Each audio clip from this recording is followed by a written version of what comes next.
जय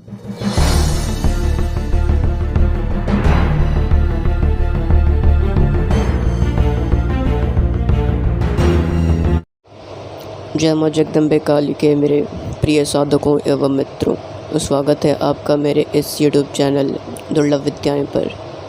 आशा करता हूँ आप सभी हष्ट-पुष्ट होंगे। माँ भगवती भवानी आदि शक्ति जगदम्बा अब सभी का कल्याण करे, सभी की इच्छाओं को पूर्ण करे और सभी पे अपना विशिष्ट कृपा बनाए रखें। मित्रों, आज मैं आप लोगों के समक्ष ध्यान से संबंधित कुछ विशेष बातें बताऊँगा। आप लोगों के समक्ष ऐसी कुछ विशिष्ट बातें रखूँगा जो आप लोग को जानना और आप लोग के लिए जानना अत्यंत आवश्यक है। किन्हीं का प्रश्न भी था या इच्छा कह लीजिए, अभिलाषा कह लीजिए कि उनको ध्यान से संबंधित कुछ बातें जाननी थी। उनकी इच्छा थी कि वो अपने आज्ञा चक्र पे ध्यान लगाते हुए जो सहस्त्रार ब्रह्मरंध्र चक्र होता है वहाँ तक ध्यान को वो ले जाना चाहती हैं। तो देखिए, सर्वप्रथम आपको ये जानना बहुत आवश्यक है कि ध्यान क्या है। बहुत लोगों के मुख से मैंने सुना है, बड़ी सरलता से कह देते हैं कि गुरुजी या भाई जी, हमें अपनी कुंडलिनी शक्तियाँ जागृत करनी है, हमें मूलाधार चक्र, स्वाधिष्ठान, मणिपूरक, ये सब चक्र, विशुद्ध, अंजना, सहस्त्रार, ये जितने चक्र होते हैं हम ये सब जागृत करने हैं। एक एक चक्र को हम जागृत करना चाहते हैं, या हमें सीधे आज्ञा चक्र सक्रिय करना है, या हमें त्राटक करना है, या हमें ध्यान करना है। सर्वप्रथम आपको ये जानना बहुत आवश्यक है, आपको संपूर्ण जानकारी होनी चाहिए कि ध्यान क्या है। आप जो चीज़ करने जा रहे हैं, आप जिस मार्ग में उतरने जा रहे हैं, अगर आपको उस मार्ग की संपूर्ण जानकारी ही नहीं होगी, अब उस मार्ग से या उस विषय से संबंधित तथ्यों को जानते ही नहीं होंगे, उस तथ्यों से परीक्षित ही नहीं होंगे, आपको ज्ञान ही नहीं होगा, तो आप आगे नहीं बढ़ पाएंगे। यही कारण है कि बहुत से लोग सफल नहीं हो पाते और फिर मायूस हो जाते हैं। उन्हें लगता है कि कुछ होता ही नहीं है या हमें सफलता नहीं मिल पा रही है। तो ऐसी कोई बात नहीं है। देखिए मित्रों, ऐसी कोई बात नहीं है। बात बस ये रह जाती है कि अधूरा ज्ञान रहता है। आप सीधे प्रवेश कर जाते हैं विधियों को करने के लिए, किंतु करने से पूर्व जो आवश्यक बातें हैं जिनका आपको परम तरीके से पालन करना है, अत्यंत पालन करना आवश्यक है, वो आप नहीं समझ पाते। आप एक सीढ़ी से सीधे 100 सीढ़ी चढ़ ही नहीं सकते, मुख के बल गिर जाएंगे, नुकसान आपका होगा। एक बात याद रखिएगा, कभी भी आपने देखा होगा कि बिना परिश्रम के, बिना कर्म के, बिना मेहनत के अगर आपने सरलता से कुछ बहुत बड़ा प्राप्त कर लिया तो वो आपके जीवन में ज़्यादा समय के लिए टिक नहीं पाएगा। देने वाला कितना भी बड़ा क्यों ना हो, सहायता करने वाला कितना भी दयावान क्यों ना हो, उसने आपको कुछ अगर दे भी दिया, कुछ सिखा भी दिया, या आप जैसे तैसे कुछ प्राप्त कर भी लिए, तो देने वाले में कोई कमी नहीं है, प्राप्त करने वाले में कमी है। वो उस चीज़ को संभाल नहीं पाएगा, वो उस चीज़ को नियंत्रित नहीं कर पाएगा। वो ऐसे मझधार में फंस के रह जाएगा कि वो उस सिद्धियों शक्तियों के माया जाल में, अनुभवों के माया जाल में, मिथ्य अनुभवों के माया जाल में फंस के रह जाएगा। और सत्य मिथ्य को परिभाषित नहीं कर पाएगा, वो अंतर नहीं समझ पाएगा, क्या उचित है क्या अनुचित है वो नहीं समझ पाएगा, वो अपने ही भंवर जाल में फंस के रह जाएगा। इसलिए कभी भी किसी भी मार्ग में प्रवेश करने से पूर्व, चाहे वो योग का हो, चाहे वो तंत्र का हो, चाहे कर्म का हो, चाहे भक्ति मार्ग हो, चाहे कोई भी मार्ग हो, देखिए प्रत्येक मार्ग से पहले तो ये समझ लीजिए कि प्रत्येक मार्ग से मोक्ष संभव है। चाहे वो तंत्र मार्ग हो, योग मार्ग हो, कर्म मार्ग हो, भक्ति मार्ग हो, कोई भी मार्ग हो, आप मोक्ष प्राप्त कर सकते हैं। ठीक है, मोक्ष तक जाने के लिए अनेक मार्ग हैं, चयन आपको करना होता है। आप जिस भी मार्ग का चयन करेंगे, आपको दृढ़ संकल्पीय हो करके पूर्ण समर्पण के साथ आगे बढ़ना होता है, तभी जा कर के सफलता मिलेगी। देखिए, मनुष्य ख्यालाती पुलाव बहुत पका लेता है, मैं ऐसा कर सकता हूँ, वैसा कर सकता हूँ, ये कर लूँगा, वो कर लूँगा, किंतु क्या वास्तविक में आप कर सकते हैं? देखिए, कर तो आप सब सकते हैं, किंतु सिर्फ विचारधाराएँ बनाने से क्या होगा? ऐसी ऐसी बड़ी बड़ी विचारधाराओं को उत्पन्न करने से, स्वयं में बो लेने से क्या होगा? अगर आप एक जागरूकता के साथ, एक प्रबल इच्छा के साथ, एक दृढ़ संकल्प के साथ, एक पूर्ण विश्वास के साथ आगे बढ़ते हैं और एक सही गुरु का आपके सर पे हाथ हो या एक सही गुरु का आपके साथ हो, वो साथ निभाए, आप उसके मार्गदर्शन में कोई विद्या प्राप्त करते हैं या बताए गए नियमों का पालन करते हैं, तो निश्चित तौर पे सफलता मिलेगी। ठीक है, अभी आते हैं, पहले आप ये जान जाइए, पहले आपको ध्यान से प्रारंभ करना होगा। ध्यान क्या है पहले तो ये समझना होगा। बहुत लोग ऐसा सोचते हैं, जैसे एक चीज़ और मैं बता देता हूँ आप लोगों के समक्ष, एक बात और रख देता हूँ। जैसे बहुत से लोग ध्यान करने के लिए तरह तरह की तकनीक को अपनाते हैं, तरह तरह की तकनीकों का चयन करते हैं, तरह तरह के आधारों का चयन करते हैं, फिर वो बिंदु त्राटक हो, अग्नि त्राटक हो, दर्पण त्राटक हो, चित्र त्राटक हो, ठीक है, या फिर छाया त्राटक हो, या श्वास पे ध्यान केंद्रित करना, या आंतरिक त्राटक हो, या आज्ञा चक्र पे ध्यान केंद्रित करना। आप किसी भी आधार को, ठीक है ना, पकड़ करके या किसी भी आधार का चयन करके अगर थोड़ा ध्यान करते हैं, मन आपका थोड़ा शांत हो जाता है, विचार थोड़े शून्य होने लगते हैं, या आप थोड़े समय के लिए एकटक किसी भी वस्तु को देखने में थोड़े सक्षम हो जाते हैं, तो आपको ऐसा लगता है कि बस यही ध्यान है। ऐसा कभी ना सोचना मित्रों, ऐसा कभी ना सोचना, ये ध्यान है ही नहीं। ये ध्यान की पहली अवस्था है, अर्थात ये सबसे प्रारंभिक अवस्था है।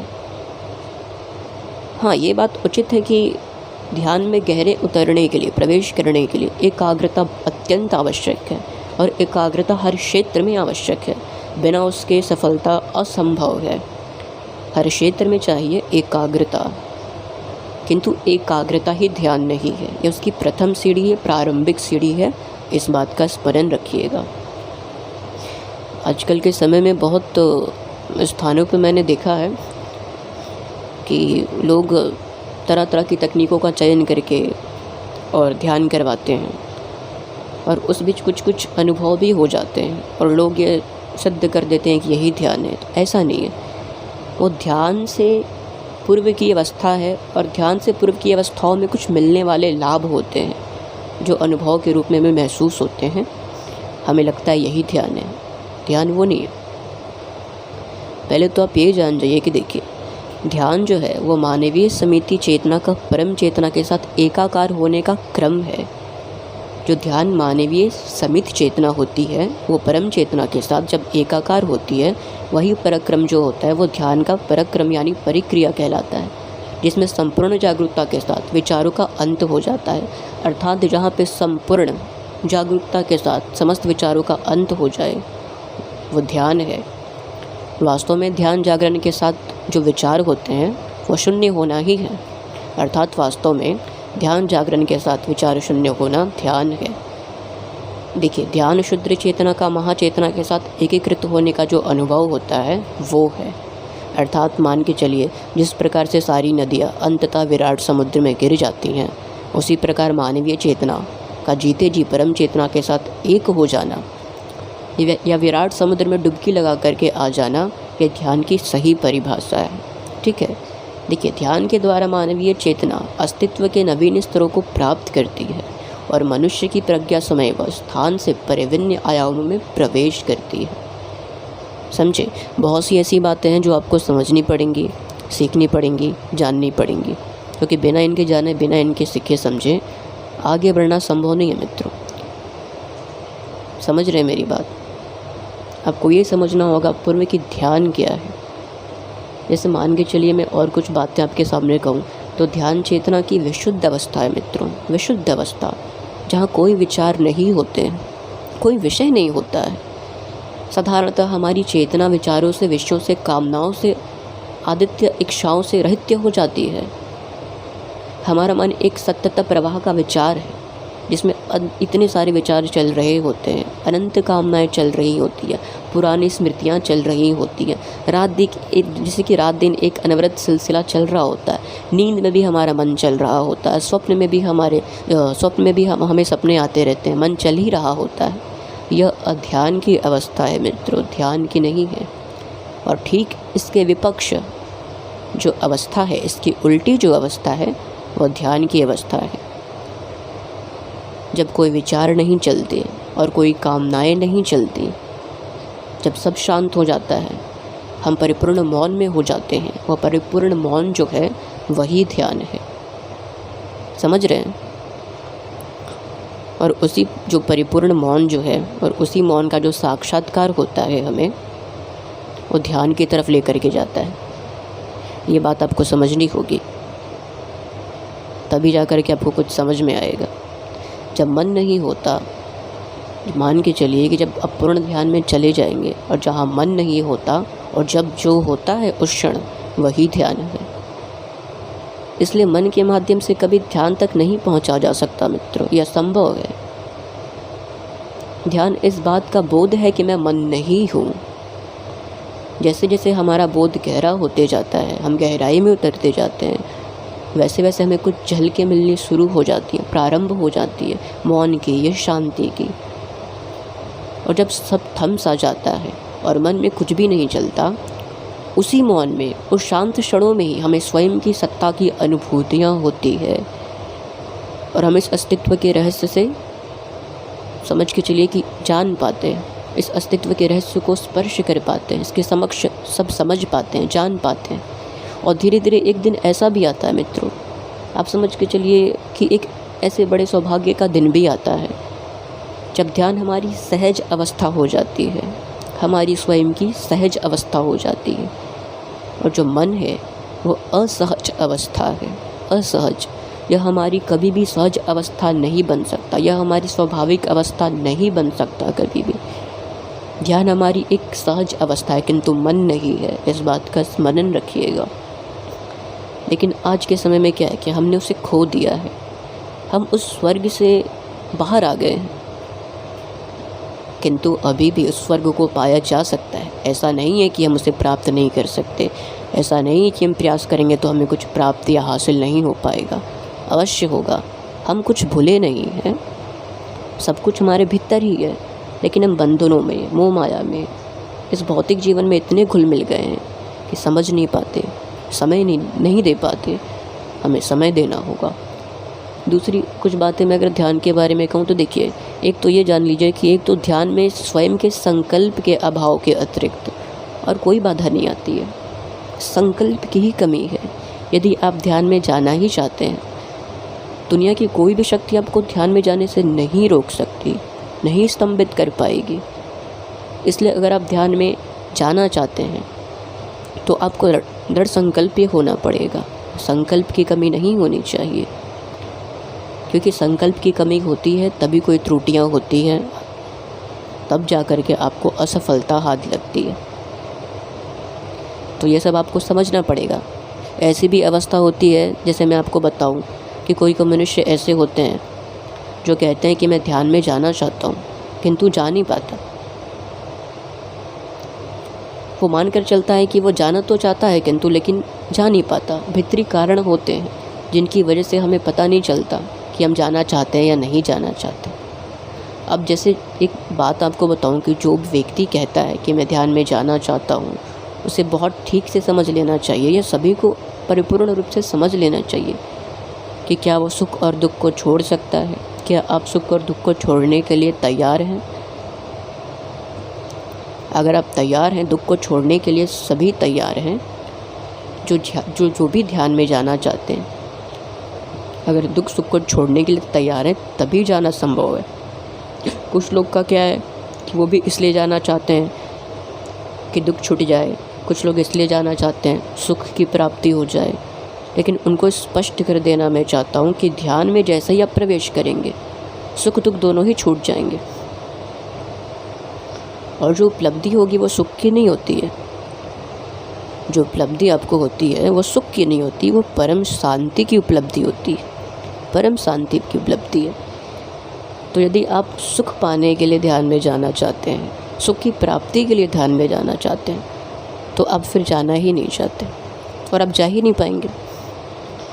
आपको विचार रहित तो होना होगा, कामनाओं से रहित होना होगा, आपको परे जाना होगा, तभी आप गहरे ध्यान में प्रवेश कर पाएंगे।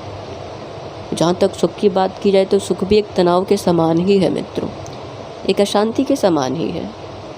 सुनने में थोड़ा अजीब लगता होगा, लेकिन यह सत्य है और आप इसको झुठला नहीं सकते, क्योंकि एक ऐसी अवस्था है, सुख भी एक ऐसी अवस्था या दुख भी एक ऐसी अवस्था है कि मान के चलिए सुख भी है तो सुख में भी नींद नहीं आती, दुख में भी नींद नहीं आती। सुख में भी मन बेचैन ही प्रतीत होता है और दुख में भी मन बेचैन ही रहता है। तो सुख एक उत्तेजना है, इसलिए सुख भी थका डालता है, मनुष्य को तोड़ डालता है। यदि आप सुख पाने के लिए ध्यान में जाना चाहते हैं तो ध्यान में आप जाना ही नहीं चाहते। इसे ठीक से समझ लीजिए। अगर आप ध्यान में जाना चाहते हैं तो आपको सुख और दुख दोनों को त्यागना होगा, तभी संभव है मित्रों, नहीं तो ऐसे संभव ही नहीं है। चाहे हम कितना भी प्रयास कर लें, कुछ भी प्रयास कर लें, तो आपको ये समझना बहुत आवश्यक है। दूसरी बात, अगर मान के चलिए कि बहुत से मनुष्य ये भी सोचते हैं या ये भी जानना चाहते हैं कि अगर हम ध्यान में जाते हैं तो ध्यान के लक्षण क्या है, ध्यान के क्या लक्षण, कैसे पता चले कि ध्यान है या क्या है क्या नहीं।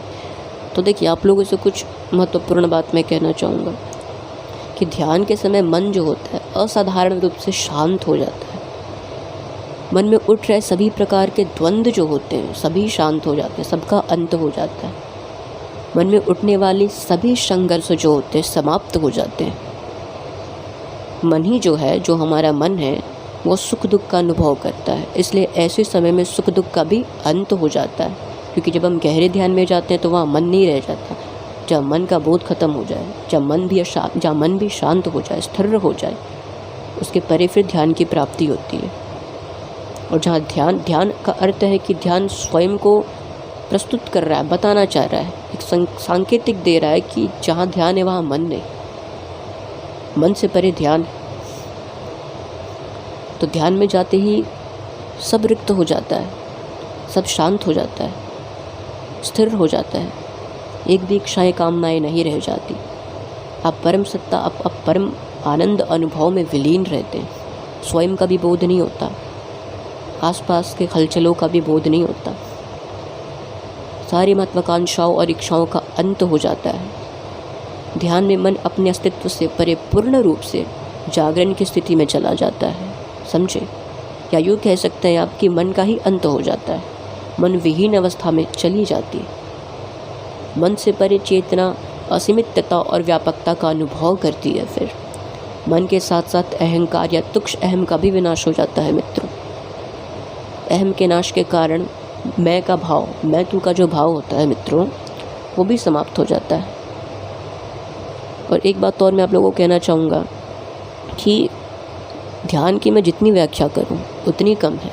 ऐसा नहीं है कि कुछ पंक्तियों में, कुछ शब्दों में मैं इसको सरलता से आप लोगों के सामने प्रस्तुत कर दूंगा, और ऐसा नहीं कि एक ही वीडियो में मैं सब बता दूंगा। आगे भी काफ़ी वीडियो बनेंगे इस विषय से संबंधित।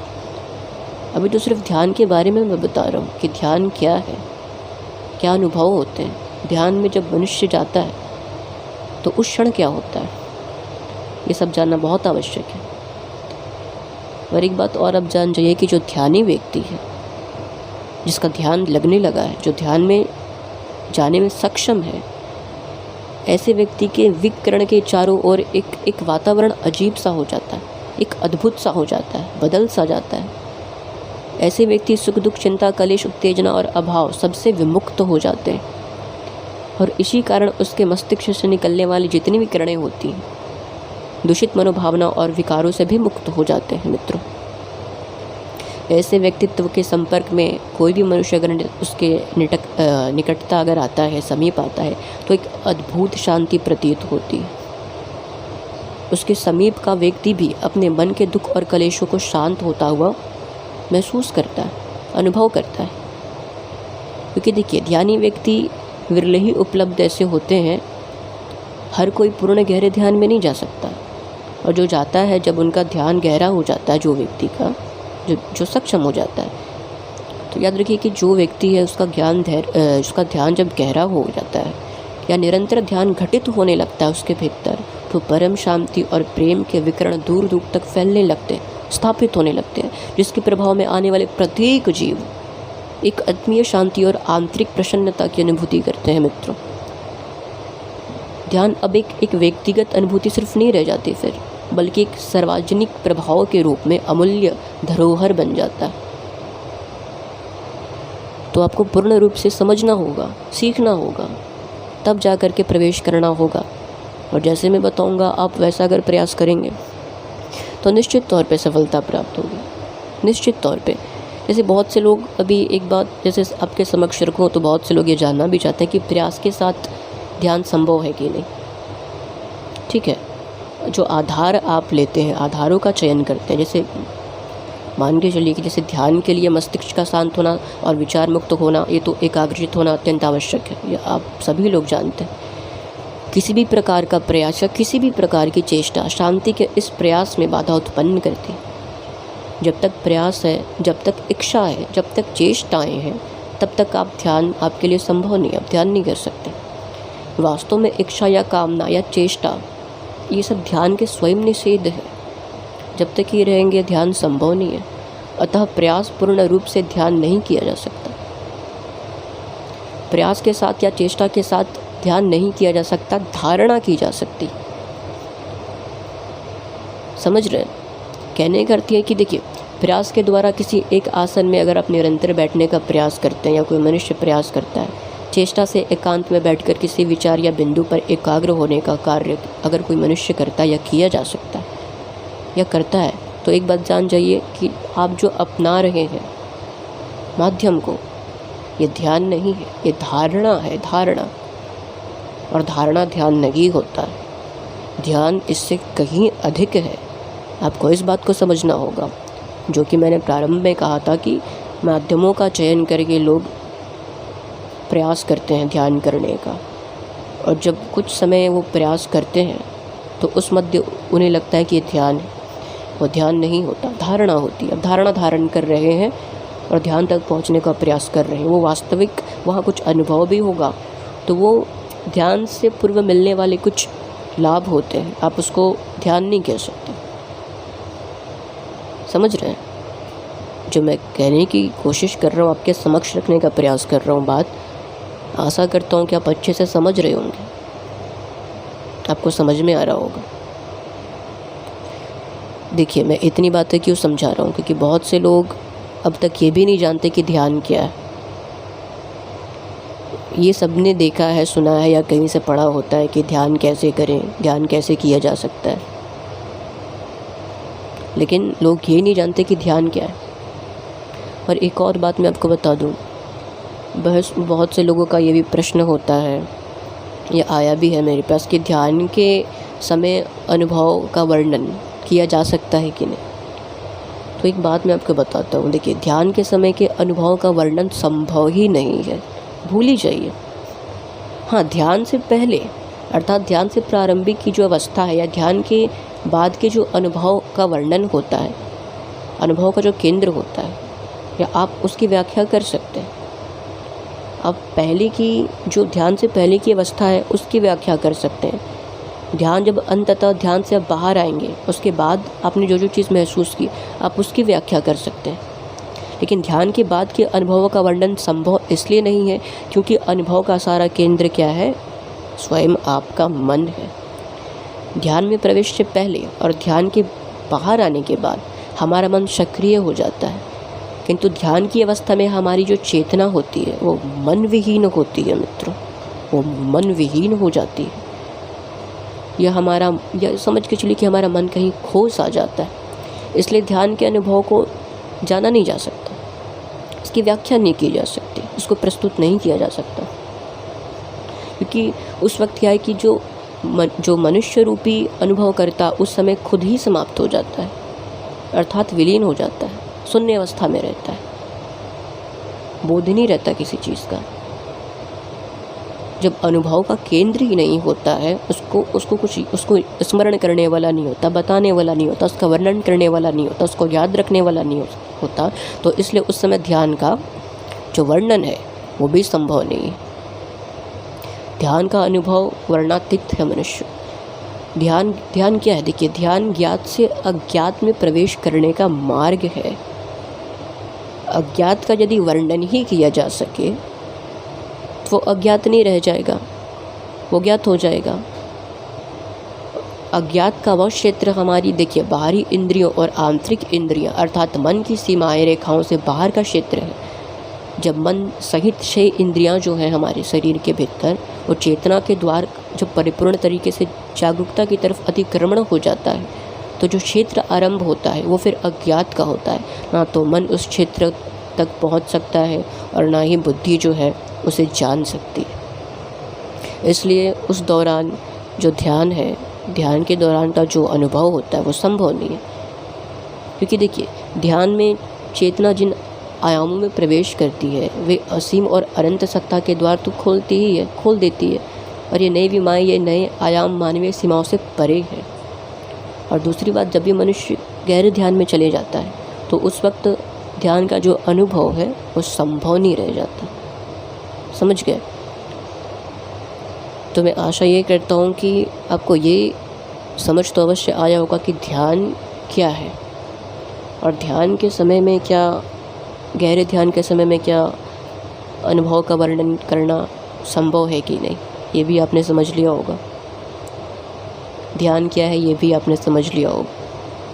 किंतु बातें सिर्फ इतनी ही नहीं है, या इतने से ही आपको समझ नहीं आएगा। ये तो सिर्फ ध्यान के विषय में कुछ बातें थी। अभी आने वाले वीडियो में मैं आपको ये बताऊंगा कि ध्यान कैसे करें।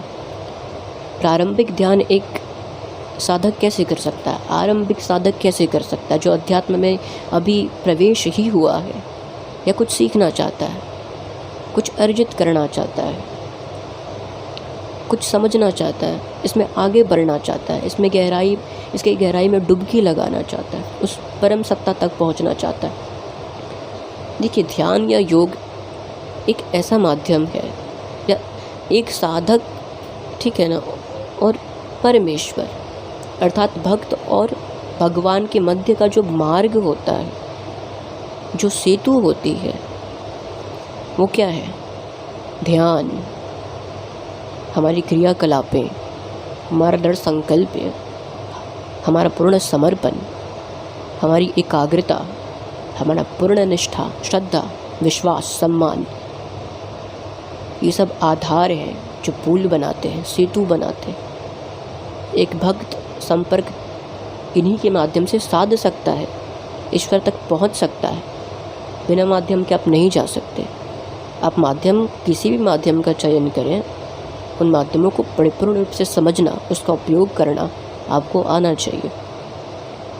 और देखिए, कोई गृहस्थ मनुष्य भी है तो ऐसा नहीं कि कोई गृहस्थ मनुष्य हो करके वो कुछ प्राप्त नहीं कर सकता, ज्ञान अर्जित नहीं कर सकता, सिद्धियाँ उसे मिल नहीं सकती, या वो योग साधनाएं नहीं कर सकता, या उसके चक्र सक्रिय नहीं हो सकते। अवश्य हो सकते। हाँ, कुछ चीज़ें होती हैं, जैसे एक समझ के चलिए कि एक सन्यासी की, या एक योग साधक की, योगी की या योगी की, या एक वैरागी की, या जो समाज से कटे मनुष्य हैं, जिनको समाज से कोई लेना देना नहीं, जो स्वयं में खोए हुए हैं, जो ईश्वर में खोए हुए हैं, जो वो माया से रिक्त हैं, परे हैं, उनकी बात अलग है। और एक गृहस्थ मनुष्य की बात कहूँ, वो भी गृहस्थ मनुष्य अपने जीवन में अपने परिवार के संग रह करके भौतिक जीवन तो जी ही सकता है, जीने के साथ साथ आध्यात्मिक जीवन का भी लाभ ले सकता है, यहाँ भी बहुत कुछ प्राप्त कर सकता है। कुछ चीज़ों का परिवर्तन आता है, कुछ सीमाओं का ध्यान रखना होता है, कुछ क्रियाकलापों का ध्यान रखना होता है, कुछ सीमाएँ होती हैं, किंतु प्राप्त वो भी कर सकता है। ठीक है, तो हर मनुष्य में देखिए, हर मनुष्य, जो भी हम जितने भी मनुष्य हैं, सभी उस परम सत्ता परमात्मा के ही अंश हैं। हम सभी आत्मा, हम सभी उसी परमात्मा के बच्चे हैं, पुत्र हैं, उन्हीं के भक्त हैं। वही हमारे इष्ट, हमारे देवता, हमारे परमात्मा, सब कुछ करने वाले वही हैं। उन्हीं ने हम सभी को बनाया। हम सभी के अंदर वो गुण है, शक्तियाँ हैं, वो ज्ञान है, वो अद्भुत क्षमताएँ हैं, बस यही है कि कोई समय रहते पहचान लेता है, उस पर पकड़ बना लेता है, नियंत्रित कर लेता है, और कुछ मोह माया के चक्कर में फंस के रह जाते हैं। तो जो गृहस्थ व्यक्ति भी हैं, जो लिप्त हैं मोह माया में, उनसे भी यही कहना चाहूँगा कि थोड़ा समय निकालें अध्यात्म के लिए भी। अगर आप जानना चाहते हैं, बहुत कुछ सीखना चाहते हैं, समझना चाहते हैं, आगे बढ़ना चाहते हैं, अगर आप कुछ विशिष्ट क्रियाएं नहीं कर सकते, अगर आप गृहस्थ व्यक्ति हैं, प्रचंड क्रियाएं नहीं कर सकते, अगर आप तंत्र क्रिया नहीं कर सकते या कुछ बड़ी क्रियाएं नहीं कर सकते, कोई बड़ी साधनाएं नहीं कर सकते, उस मार्ग में आपको कठिनाइयाँ आ रही हैं, आप ध्यान मार्ग का चयन करें। ध्यान से भी बहुत कुछ प्राप्त होता है। प्राप्त सभी मार्ग से सब कुछ होगा, किंतु मित्रों शुरुआत तो कहीं से करनी होगी ना। आप किसी का भी चयन करें, कड़ी मेहनत सभी में करनी है, परिश्रम सभी में आवश्यक है, तभी कुछ प्राप्त होगा, नहीं तो संभव नहीं है। ठीक है, तो खैर आज की रिकॉर्डिंग वैसे बहुत बड़ी हो गई है। अभी अगले रिकॉर्डिंग में और अगले वीडियो में मैं आपको ये बताऊंगा कि ध्यान कैसे करना है, ध्यान के जो सूत्र होते हैं और जो प्रारंभिक ध्यान की जो विधियां हैं वो मैं समझाऊंगा कि एक गृहस्थ व्यक्ति के लिए सबसे सरल विधि क्या है और वो किन विधियों से प्रारंभ करे ध्यान को करना। ठीक है, तो चलिए मिलते हैं फिर अगले वीडियो में। तब तक के लिए अपना ध्यान रखिए, सभी हस्त पुष्ट खुश रहिए और चिंता मुक्त रहिए, अच्छे से अपने जीवन को व्यापन करें। मिलते हैं अगले वीडियो में, तब तक के लिए जय माँ जगदम्बे काली के मित्रों।